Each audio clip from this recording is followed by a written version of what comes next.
A gente vai mergulhar num material que, olha, vira de cabeça para baixo o jeito que a gente costuma ver a dependência química.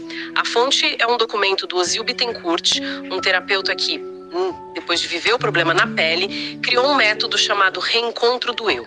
E a nossa missão aqui é bem simples. Vamos desconstruir os argumentos dele, entender por que ele critica tanto os tratamentos que já existem e explorar a ideia central, que é quase uma heresia, sabe? E se, para curar o dependente, a gente precisasse tratar a família primeiro. Pois é uma premissa nossa super radical, né? Porque desafia décadas de prática que focam quase só no indivíduo. O material argumenta que, muitas vezes, o ambiente familiar, mesmo com a melhor das intenções, vira um campo minado que sabota a recuperação. Não é para culpar a família, então?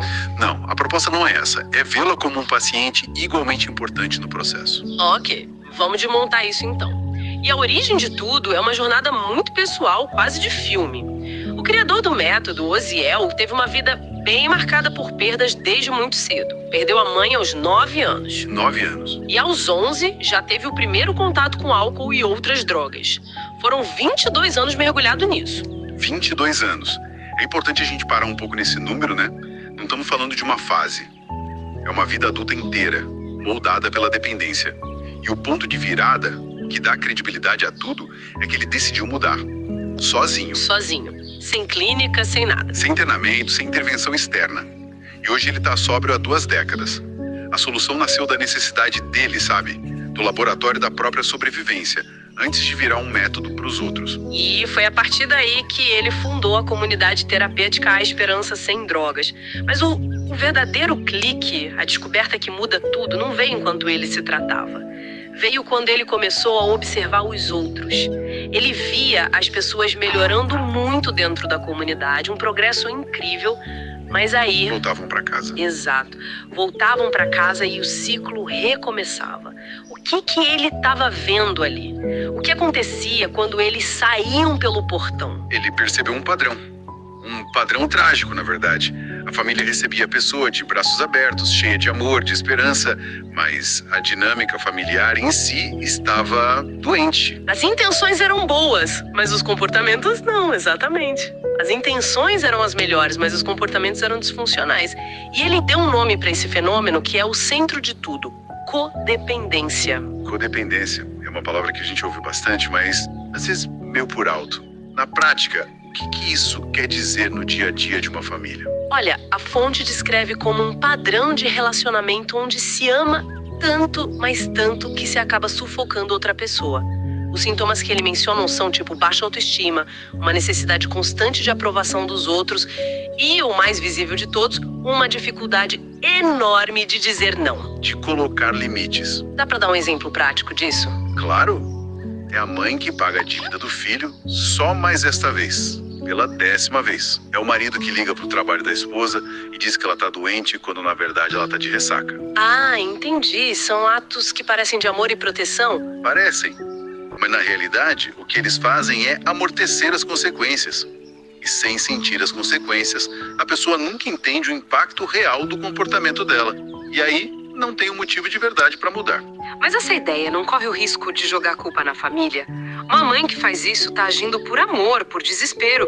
Como que o método lida com essa culpa que a família deve sentir ao ouvir que, de alguma forma, está ajudando no problema? Essa é a questão central. E o método é muito claro. Não se trata de achar culpados. É sobre diagnosticar um sistema. A família não é a vilã, ela é outra vítima da doença. A doença não afeta só o indivíduo, então. De jeito nenhum. A dependência química é tão poderosa que não afeta só o cérebro de quem usa. Ela contamina as relações em volta. A família adoece junto. A codependência é o sintoma da doença na família. Então o objetivo não é apontar o dedo. Não. É dizer, olha, vocês também precisam de tratamento. Vocês precisam aprender a ficar bem independentemente do que o outro faça. Isso faz todo sentido e muda a perspectiva sobre a doença em si. O que nos leva a uma das críticas mais fortes do autor, a que ele chama de a grande mentira. É aquela ideia, que ainda está por aí, de que dependência é falta de caráter, falta de vergonha na cara. Sim, e para combater essa ideia, ele usa a ciência. Cita a Organização Mundial da Saúde, a OMS. Ela classifica a dependência química como um transtorno mental. tem um detalhe importante. Está listada no CID-10. CID-10, o manual de diagnóstico que os médicos usam no mundo todo. Exato. A dependência está ali, do lado de doenças crônicas como diabetes e hipertensão. Isso tira a discussão do campo da moral, da força de vontade e coloca onde ela pertence, no campo da saúde. É uma doença do cérebro. Ok. Se é uma doença e se a família adoece junto, então a abordagem tradicional que foca 100% no indivíduo e muitas vezes deixa a família de fora, começa a parecer bem Incompleta. É essa a base da crítica dele aos tratamentos convencionais. Precisamente. Ele aponta o que chama de armadilhas do sistema. A primeira é a ilusão de que só grupos de apoio resolvem. Ele não nega o valor dos grupos, claro, mas diz que nem todo mundo se adapta a esse modelo. E aí critica também algumas abordagens de redução de danos.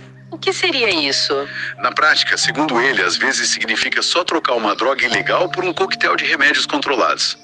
A pessoa para de usar a droga original, mas fica apática, sedada. Sem resolver a angústia emocional que levou ela para as drogas. É uma crítica bem forte.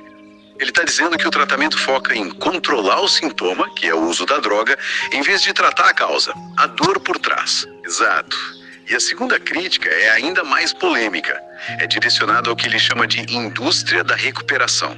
Ele fala de clínicas muito caras, com internações que se repetem. E se repetem.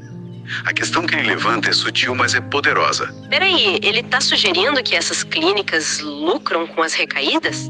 Que existe um interesse em manter as pessoas presas nesse ciclo? Não de uma forma consciente ou maliciosa necessariamente. A crítica é mais ao sistema. O modelo de negócio de muitas clínicas é internar, estabilizar e devolver a pessoa para o mesmo ambiente familiar disfuncional de antes. Ah, o conhecimento fica trancado dentro da clínica? Isso. A fórmula da sobriedade fica lá dentro. A família fica de fora. Não aprende nada.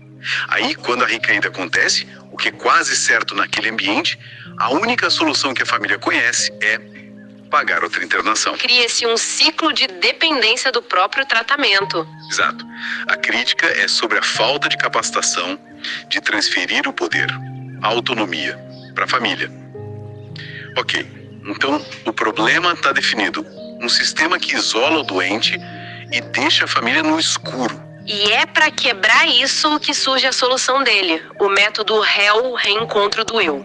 E a origem disso é incrível, porque a ideia não veio da cabeça dele, veio das próprias famílias. Sim, ele chama isso de descoberta lead. Foi uma coisa orgânica. Durante as visitas na comunidade, os familiares viam a transformação. Viam os parentes falando de limites, de responsabilidade, de amor próprio. E eles começaram a pedir, quase a implorar. A fonte cita o que eles diziam. O que eles diziam? O senhor pode ensinar isso pra gente também.